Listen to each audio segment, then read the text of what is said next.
Welcome to Retirement GPS, navigated by Zynergy, your roadmap to a secure and confident retirement. Each week, we explore strategies, stories, and planning frameworks designed to help you navigate the complexities of life after work.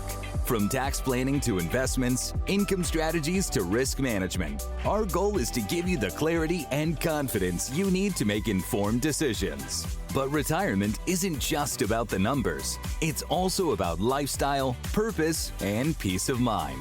We're here to guide you through both the financial details and the personal dimensions of this next chapter. Let's chart today's course. Welcome back to another action-packed episode of the Retirement GPS podcast. We're episode 23. I'm your host, Ryan Zaharchek, certified financial planner. And I'm your co-host, Zane Belsack, associate planner here at Zynergy. And we're here today to talk to you about qualified charitable distributions. We're on this tax kick, but also this charity kick. It's like the time of year where we're focused on giving and charity. And why not talk about all our great tax strategies to allow you to give and feel good about yourself, but also get a little present back, right? I'm going to say give and also give back. Give back to yourself. Yeah, pretty much. It's kind of like the holidays, right? You give a little, you receive a little. That's exactly what the holidays are all about. Now, I know as you're listening to this, you're probably past the holidays, but I don't know. Isn't it like the 12 days of Christmas, or doesn't it go into... Come on, Christmas is year-round. Yeah, Season of giving is year-round. Season of giving never ends. We're actually recording this right in the heart of the season of giving. You may be listening to it a little past that, but we do want to talk about giving and the importance of it. But really, how can you get a little something back, right? It's like when you go buy a gift for somebody, you go buy a $100 gift card to, I don't know, Apple, and then they give you a $25 gift card back. So you're getting some nice gift for someone and you're getting something back for yourself. That's exactly the tax strategies that we're talking about here. The goal is giving. Always number one. We want to make sure that we're giving, and we're giving to great charities that are doing great work for our community and for our world. However, if you can get a little bit back in tax savings, then all the better. Everybody wins, except for maybe the government, and I think most of us are okay with that. I'm actually a secret government employee, so I don't really like that. Hey, man, it's all legal. We're not talking about anything illegal here. This is all within the book. The difference between tax evasion and tax avoidance is what? Tax evasion and tax avoidance is jail time? I don't know. Yeah, pretty much. But tax evasion is doing things that are not within the law. Tax avoidance is doing things within the law, both of which will save you taxes, right? So This is well within the law. We would never steer you wrong. So that's what qualified charitable distributions are about today. And what we want to do is we want to explain how they work, who really they're designed for, and how retirees can use them for charitable causes while reducing their taxable income along the way. Because like we said, a little bit of giving, a little bit of getting, win-win. What we'll cover, so what a qualified charitable distribution is and how it interacts with your required minimum distribution. So we've got to explain what these concepts are so that we understand how it all works. And then the tax advantages and limitations, common mistakes and pitfalls, and when the strategy really fits best within your retirement and charitable plan. And we promise by the end of this episode, you really understand what a QCD is. You'll be able to walk into your accountant's office and say, I want a QCD. I want it now. And they'll be able to say to you, I don't know what that is, sir. And you're going to be like, let me explain it to you. Ready? It's going to be, you want a QCD for your RMD, for your IRA. Yeah, that's right. That's right. The whole alphabet soup. So let's start with a story. We always like to start with a story here. And really, this story is themed about, as people enter retirement in general, we hear this common theme. They want to give back. They care about their particular causes that matter to them throughout their lives. But they're also becoming more aware that they're really not getting much of a tax deduction for the donations that we're giving. Now, we have a lot of tax strategies that we can use for people that are giving to charitable making charitable donations to causes that they care about. We talked about a donor advised fund last episode. If you haven't heard that episode, make sure you're listening to it. That's a really great strategy. This one is especially important for when required minimum distributions begin. So in this story that I started and got a little sidetracked, we were working with a member named Bill. And he was very involved in his church. His church was really the charity that he felt really strongly about, and he wanted to be giving money. He wanted to tithe. And in tithing, he was going to leave a substantial amount of money to the church, not only every year, but at the end of his life. And before retirement, he itemized his deductions. So he was able to not only make the charitable contribution, but also get a tax deduction against it, which was great. But now that he's retired, things changed. he's in the standard deduction, and he actually gives a pretty substantial amount of money, again, since he's tithing to his church. So he's giving $8,000 a year to his church, and up until now, he's been able to take no tax deductions, no tax benefits from it. Now, in 2025, as we talked about in the last episode, they did change the laws on July 4th that allows you to take a $2,000 deduction against charitable contributions of $2,000 or more. I'm sorry, up to $2,000. So if you make a $1,000 donation to charity, you can deduct $1,000, even if you are taking the standard deduction. And you can do that up to $2,000. However, if you make an $8,000 donation to charity, you can only take $2,000, which means $6,000 is left on the table. That can be a problem. It's not a problem per se. You're still helping your charity, but you're doing it with after-tax money, right? We want to do it with pre-tax money if we can. In the case of Bill, RMDs began. Now, what are RMDs? RMDs are required minimum distributions. These are effectively what the government says you have to take from your pre-tax IRAs and 401ks. And what I mean by that is you started to make contributions throughout your entire life to your IRA, to your 401k. Money was going in every year. The government said, sure, you can put it in up to a certain amount, and we're going to give you a tax deduction for it, meaning it'll grow and it won't be taxed. However, when you take it out, we're going to tax it. And guess what? If you don't take it out by age 73, then we're going to require that you start taking it out so we can tax it. We gave you this great benefit. We want our tax money back. Sounds like the government, right? Pretty much. I was going to say, is that the saying you always say, it's time to pay the piper? Time to pay the piper. Time to pay the piper. That's really where RMDs come into play. So a lot of people have these RMDs. Some need the money, and they'll draw from their IRA because they need it anyway, and they have been drawing. And some have RMDs that are much, much bigger than they actually need. Now, this is where the qualified charitable distribution can come into play, because even though Bill, in this case, didn't need the extra income from his RMDs, these distribution increases taxable income, and it pushed him to the next tax bracket, but it also pushed him up into a Medicare IRMA, a higher Medicare premium for his Medicare Part B and Part D, which was a problem. So what we decided to do, and we said to Bill, instead of taking your RMDs, putting them in your pocket, and then writing a check to charity that you can only deduct $2,000, what we're going to do, and in the past you haven't been able to deduct any of it, we're going to do a qualified charitable distribution, and all of your RMDs are going to come out and go right to your church. At the time, he had to take about a $10,000 RMD, and he wanted to make about an $8,000 to $9,000 donation to his church. But because it was tax-free, he said, sure, I'll give it all to the church. Why not? And he gave all $10,000 to the church in that year, and will continue to do that in future years.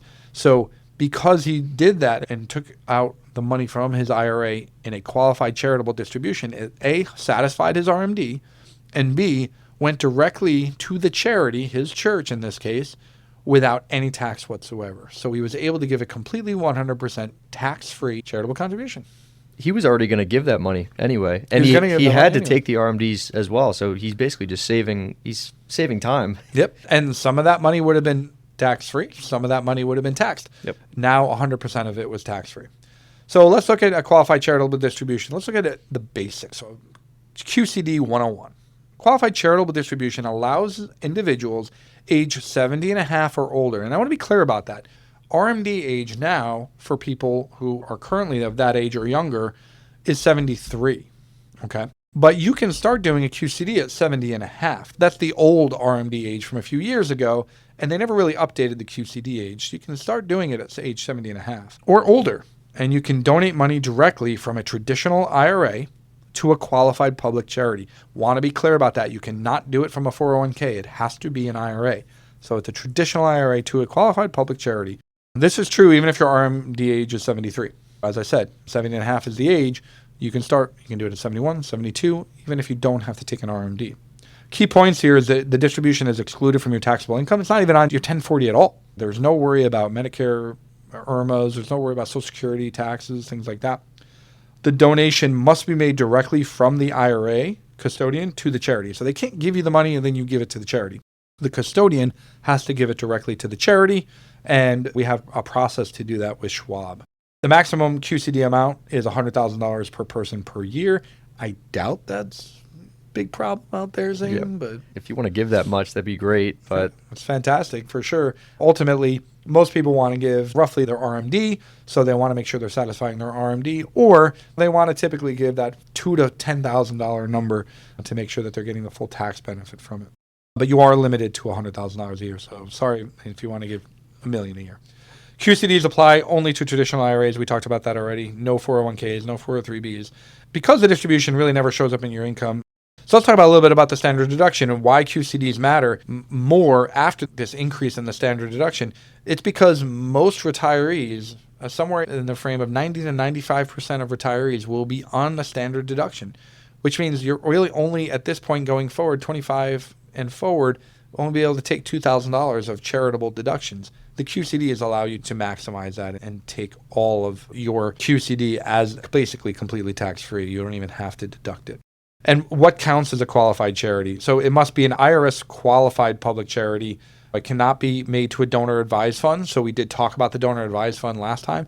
You can't couple the two together. You can't make a QCD donation to a donor advised fund. It can't be to a private foundation, and it can't be to an individual or non-qualified organization. Sorry, Zane, you're out of luck. No donations to you. I was gonna say we talked about this last episode, so it can't be made towards me. It can't be made towards your buddy down the street.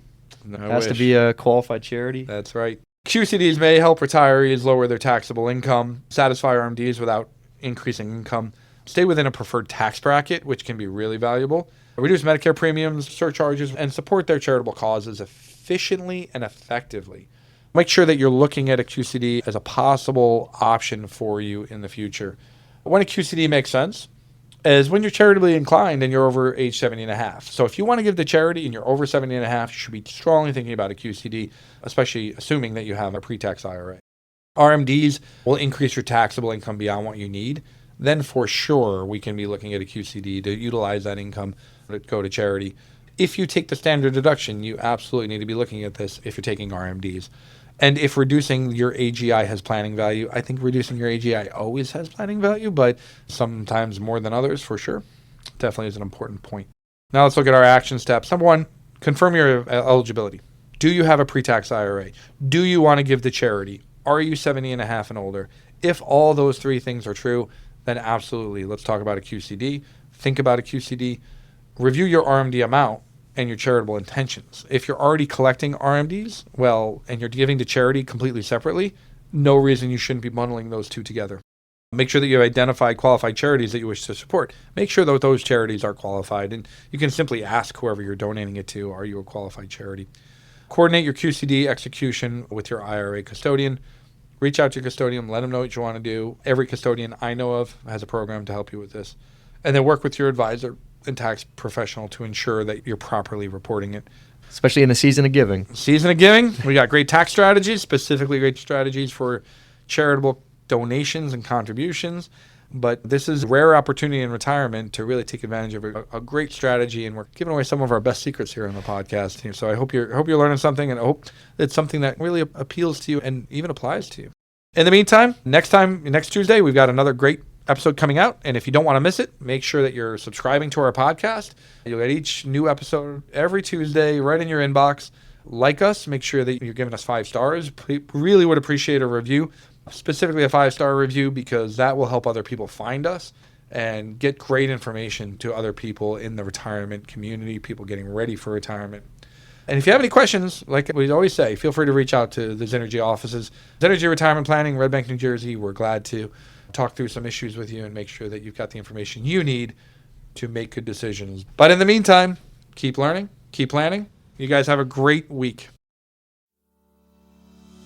Thank you for listening to Retirement GPS, navigated by Zenergy. To explore today's topic further, visit our blog mile markers at zenergyretirement.com/blog, where we offer detailed strategies, examples, and downloadable tools to support your retirement journey. Follow us on LinkedIn, Instagram, and Facebook at Zenergy Retirement Planning for weekly insights, checklists, and planning reminders. If you found this episode helpful, please subscribe, leave a 5-star review, and share it with someone planning for their future. Until next time, keep navigating toward a confident retirement. This podcast is for informational purposes only and is not intended as investment, legal, or tax advice. Listeners should consult their own financial, tax, and legal advisors before making any decisions. Zenergy Retirement Planning is a registered investment advisor located in Red Bank, New Jersey.